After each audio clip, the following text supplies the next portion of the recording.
दैनिक ऐक्य, medico social, लेखन आणि वाचन जगदीश हिरेमठ.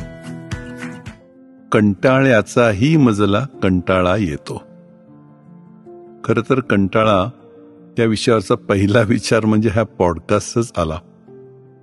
कारण किती तोचतोचपणा यावा यालाही काही लिमिट असते. कंटाळा मनाची ती अवस्था असते जेव्हा वेळ आवासून पसरलेला असतो, जाता जात नाही आणि तोचतोचपणा नकोसा सोबती होऊन जातो. कंटाळा यायला स्थळ काळाचं वयाचं बंधन नसतं. अगदी तान्ह्या मुलाला दूध प्यायचा पण कंटाळा येतो आणि कॅप्टन रोहित शर्माला वर्ल्ड कपच्या फायनलमध्ये पण 30-40 रन्स काढल्यावर कंटाळा येऊन आऊट व्हावंसं वाटतं. पण शक्यतो नाविन्याचा अभाव आणि चाकोरीबद्धपणा या दोन गोष्टी एकत्र आल्या की कंटाळा फोफावतो. आयुष्यावर बोलू काही मध्ये तर एका सरकारी रुटीनच्या गाण्यात लिहिलं म्हटलं आहे की तोच रगडा चालू आहे नोकरीत की आता कंटाळ्याचाही मजला कंटाळा येतो. एकेकाळी आयुष्य संथ असायचं. करायला फार गोष्टी नसायच्या. दूरदर्शनवर आमची माती आमची माणसं वगैरे कार्यक्रम होते आणि ते बघण्याशिवाय पर्याय नसायचा. आता प्रत्येकाच्या बोटावर सगळं जग उपलब्ध आहे. मनाला झेपेल त्यापेक्षा जास्त ऑप्शन्स उपलब्ध आहेत. पण कंटाळा काही बदलला नाही. तो यायचा तर येतोच. कारण नाविन्याबरोबर प्रेरणा पण असावी लागते. काही शोधायचं आहे म्हणून नेट पालथं घातलं तर कंटाळा येत नाही. कारण त्यात शोध ही प्रेरणा असते. पण नुसतंच नेट चिवडत बसलो तर त्या पंचपक्वानांचा पण उपभोग येऊ शकतो. पूर्वी हॉस्पिटलमध्ये कामं उरकून ग्रंथालयात जाणं, धूळ झटकून जर्नल्स उघडणं, 2 तासात 2-3 सापडलेले नवीन मुद्दे कागदावर लिहून आणणं हे सहज होत होतं विदाऊट कंटाळा. आता हे काम 30 सेकंदात होतं, पण मन मात्र नाविन्याशिवाय परत तहानलेलंच राहतं. तुम्ही थिएटरमध्ये सिनेमा बघतात, पण काही कारणामुळे त्याच्याशी भावनिक फारकत आली, आपलेसा वाटेनं झालं, रस गेला, पॉपकॉर्न संपले की मग कंटाळा येऊ लागतो. माहीत नसलेल्या बाबी, नाविन्य नसलेल्या किंवा न कळणाऱ्या गोष्टी या सर्वातून मेंदूमध्ये डोपामिन कमी होतं आणि मग कंटाळा येऊ लागतो. चेन्नईमध्ये आम्ही मुद्दामून एक तमिळ सिनेमा बघायला गेलो होतो. डायलॉग शून्य कळत होते, पण मनात एक तो माहोल बघण्याची उत्सुकता होती. खरं तर दिवसभर दमून रात्री जेवून तरंगत आम्ही सिनेमाला पोचलो होतो.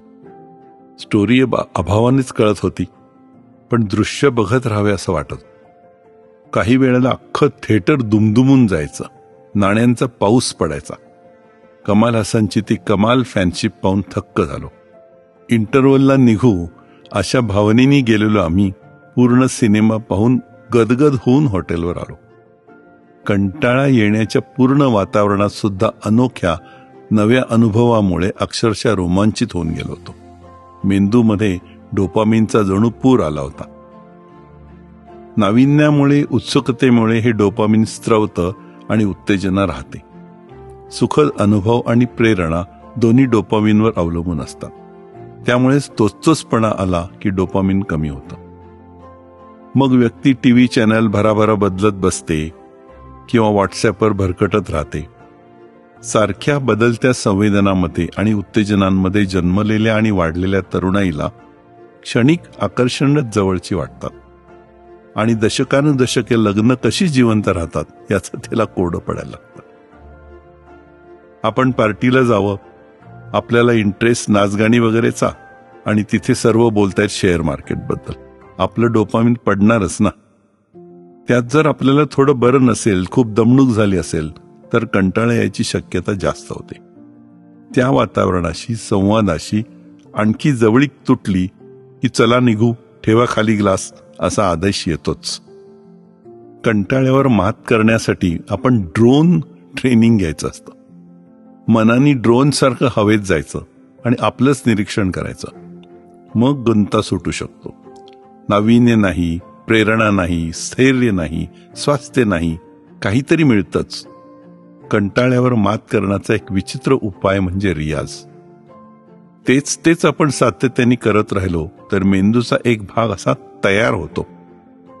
व्यायाम करून दंड तयार व्हावेत तसे मेंदूच्या त्या पेशी टणटणीत आणि पुशी किंवा झुपकेदार होतात आणि रिवॉर्ड म्हणजे फळ देत राहतात. म्हणूनच दररोज सकाळचा वाफाळलेला चहा, मित्रांचा कट्टा, जुनी गाणी, सिनेमे हे सर्व आनंददायी असतात. रुटीनमध्ये एक सामर्थ्य असतं. सर्जनशीलता रियाजामुळे वाढतच जाते. बोरिंग हा शब्द आपण अगदी मराठी असल्यासारखा वापरतो. बोरिंग म्हणजे कंटाळवाणं, तसंच बोर विहिरीप्रमाणे मनाला कुरतडत जाणं असं वाटत राहतं. बोरवेल करताना खणून ड्रिल करून करून नको वाटतं, पण बहुतेक वेळेला पाणी लागतंच. तसंच कंटाळ्यातूनही काही चांगलं येऊ शकतं. नवीन काहीतरी शोधण्याची प्रेरणा येऊ शकते.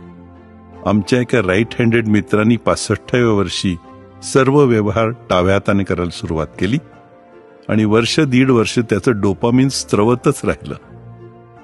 तर मंडळी, कंटाळे येण्याचे प्रकरण पूर्वीपासून चालत आहे आणि विविधतेचा उन्माद झाला तरी ते चालूच आहे.